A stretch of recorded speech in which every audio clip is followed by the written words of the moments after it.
Eh bien, chers frères, tombant à ses pieds, ils se prosternèrent devant lui, ils ouvrirent leur coffret et lui offrirent de leur présent de l'or, de l'encens et de la myrrhe.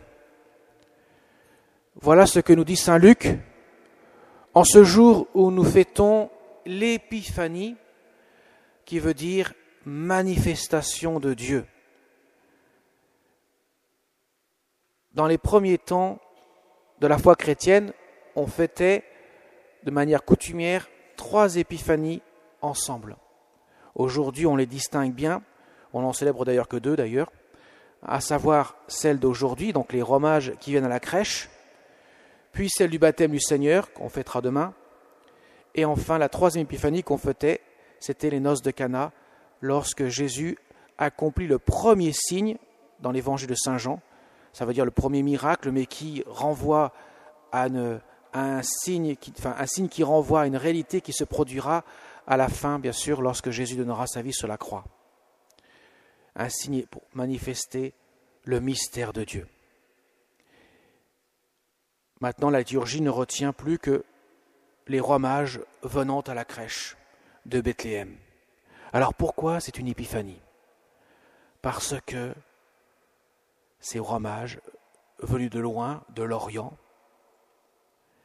viennent se prosterner. Prosterner, ça veut dire adorer. Ils plient le genou, d'ailleurs on en voit un dans la crèche, il est carrément couché devant le Seigneur, en signe d'adoration. Ils ont suivi l'étoile, et voilà que l'étoile les conduit à la crèche de Bethléem. Ils viennent adorer cet enfant. S'ils viennent adorer cet enfant, c'est qu'ils viennent reconnaître que cet enfant est Dieu.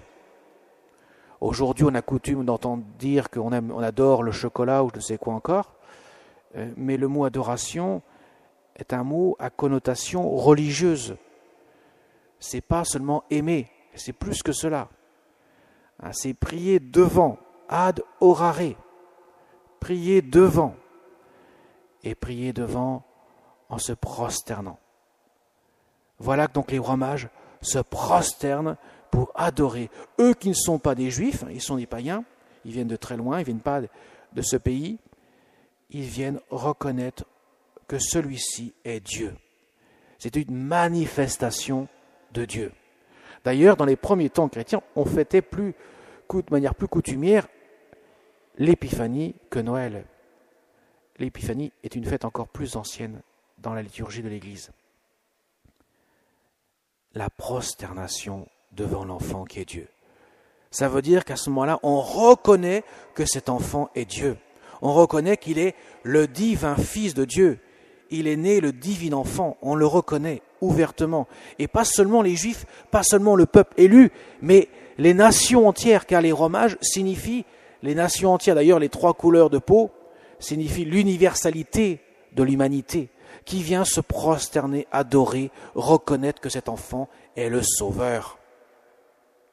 Alors ils ne viennent pas démunis, ils viennent avec un coffret portant 3 présents devant le Seigneur.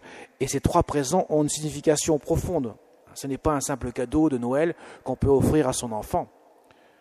Certes, ça n'a rien de mauvais en soi, mais là, il y a une signification précise. On offre de l'or, de l'encens et de la myrrhe. Saint Luc précise bien de l'or, de l'encens et de la myrrhe. Alors pourquoi ces 3 présents ? Parce que ces 3 présents ont une signification extrêmement précise sur qui est Jésus, l'identité, et quelle est sa mission. Alors l'identité de Jésus est signifiée par les 2 premiers présents et la mission par le 3e. Jésus reçoit de l'or. On apporte de l'or parce qu'on reconnaît que cet enfant est un roi. L'or est la signification de la royauté. Il est le roi des Juifs, mais aussi le roi de l'univers. Celui qui vient instaurer un règne qui dépasse tous les règnes de la terre et qui, à la différence des règnes terrestres, est un règne éternel qui s'instaure non pas sur des sujets, à la manière d'un puissant qui dirige son peuple, mais qui s'instaure dans les cœurs par l'amour. par la miséricorde. Ils offrent de l'encens parce qu'ils reconnaissent, manifesté d'ailleurs dans leur geste de prosternation, qu'il est Dieu. L'encens signifie la prière qui monte vers Dieu, la prière qu'on offre à la divinité. On utilisait beaucoup de l'encens dans l'Antiquité. Et savez-vous même que les chrétiens étaient les premiers athées de l'histoire, enfin considérés comme tels du moins, parce qu'ils refusaient de faire brûler de l'encens devant l'effigie de l'empereur. Ils étaient donc considérés comme sans Dieu. Ce qui montre bien justement qu'en offrant de l'encens devant l'enfant Jésus, on reconnaît qu'il est Dieu. C'est le signe de la divinité. Et enfin, ils ont offert de la myrrhe. Alors la myrrhe était utilisée pour embaumer les corps par les Juifs, car dans ces pays très chauds, vous comprenez rapidement que lorsque quelqu'un est décédé, eh bien, il y a une certaine odeur qui se dégage, qui n'est pas très agréable, et donc on embaumait par cette plante, certes amère, au goût très amer, mais qui dégageait un parfum d'une grande richesse, un parfum exquis, et donc était utilisé par les Juifs. D'ailleurs, les femmes viendront de bonne heure le dimanche de Pâques pour embaumer le corps de Jésus, car elles n'avaient pas eu le temps de le faire le vendredi soir, le vendredi saint, à cause de la tombée de la nuit qui faisait commencer le sabbat et la fête de la Pâque juive. Donc elles viendront que seulement le dimanche matin à l'aube pour vous embaumer le corps de Jésus, et Marie-Madeleine se verra confrontée au tombeau vide. Donc la myrrhe est le signe que Jésus sera mis au tombeau, que Jésus va mourir, que Jésus va donner sa vie sur la croix, par amour pour nous. Il ne sera pas tué, mais il donnera sa vie par amour pour nous. Il est donc celui qui vient sauver. Et comme son nom l'indique, Jésus veut dire Dieu sauve. Donc vous voyez, mes chers amis, non seulement le nom donne l'identité et la mission de cet enfant, mais les romages, avec leurs 3 présents, donnent la même chose. C'est pour nous manifester que cet enfant est Dieu. Il vient donner ce à quoi l'homme aspire de tout son cœur. Dieu s'est fait homme pour que l'homme, dans cet échange merveilleux, puisse recevoir la divinité par l'offrande de la vie du Christ, l'offrande de son corps, de son âme, de sa divinité, de son sang, pour le salut de l'humanité, le salut du monde. Alors mes chers amis, en approchant du mystère de l'Eucharistie, nous avons ce signe de la présence de Dieu. Vous savez que Jésus est né dans une mangeoire à Bethléem, qui signifie profondément ce mystère, qu'est le mystère de l'Eucharistie. Dieu se donne sous la forme du pain et du vin pour donner son corps et son sang. Et dans quelques instants, un petit enfant baudouin va faire sa première communion.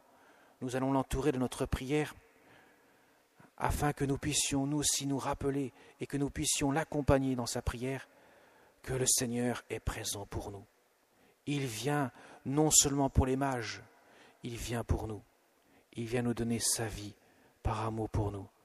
Nous pouvons trouver la profondeur de ce mystère, de la présence de Dieu, de Jésus dans la crèche, dans le mystère de l'Eucharistie.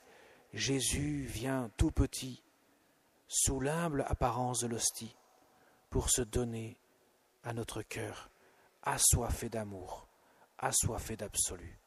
Alors demandons au cœur immaculé de Marie, celle qui a déposé cet enfant dans la crèche, dans la mangeoire, celle qui a accepté que son enfant soit le don tout entier pour le salut de l'humanité, celle qui a dit oui le jour de l'Annonciation, que tout se fasse pour moi selon ta parole, celle qui a accepté de donner le nom de Jésus à son enfant, Dieu sauve, impliquant bien sûr le mystère de la passion du Christ, de sa mort et de sa résurrection.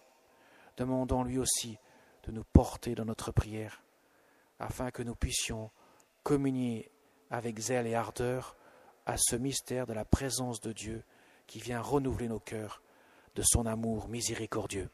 Amen.